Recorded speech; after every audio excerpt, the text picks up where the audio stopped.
নিজেদের পরমাণু কর্মসূচি নিয়ে সবচেয়ে বড় সিদ্ধান্ত নিল ইরান।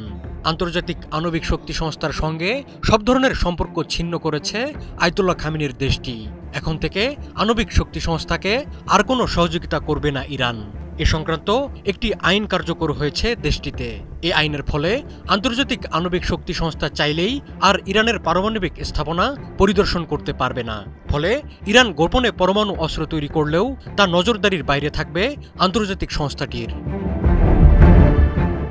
সম্প্রতি ইরানের পার্লামেন্টে পাশ হওয়া একটি আইনে আণবিক সংস্থার সঙ্গে সম্পর্ক ছিন্ন করার যে নির্দেশনা ছিল তাতে অনুমোদন দিয়েছেন প্রেসিডেন্ট মাসুদ পেজেশকিয়ান।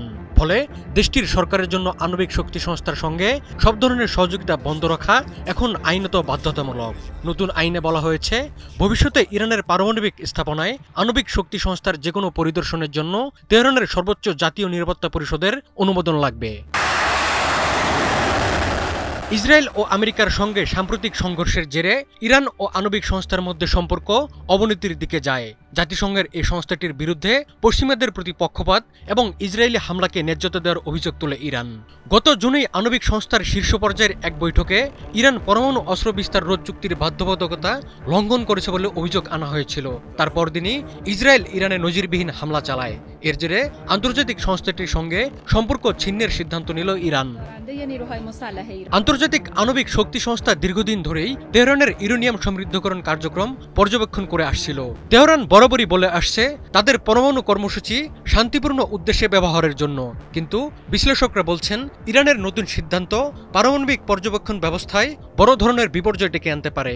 সেই সাথে বাড়তে পারে তেহরানের পরমাণু কর্মসূচি ঘিরে পশ্চিমাদের উদ্বেগও। এদিকে মার্কিন হামলায় ইরানের পরমাণু কর্মসূচি অন্তত 1 থেকে 2 বছর পিছিয়ে গেছে বলে দাবি করেছে যুক্তরাষ্ট্রের প্রতিরক্ষা দপ্তর পেন্টাগন। প্রেসিডেন্ট ডোনাল্ড ট্রাম্প অবশ্য এর আগেই দাবি করেছিলেন হামলায় ইরানের পরমাণু সক্ষমতা সম্পূর্ণভাবে ধ্বংস হয়ে গেছে।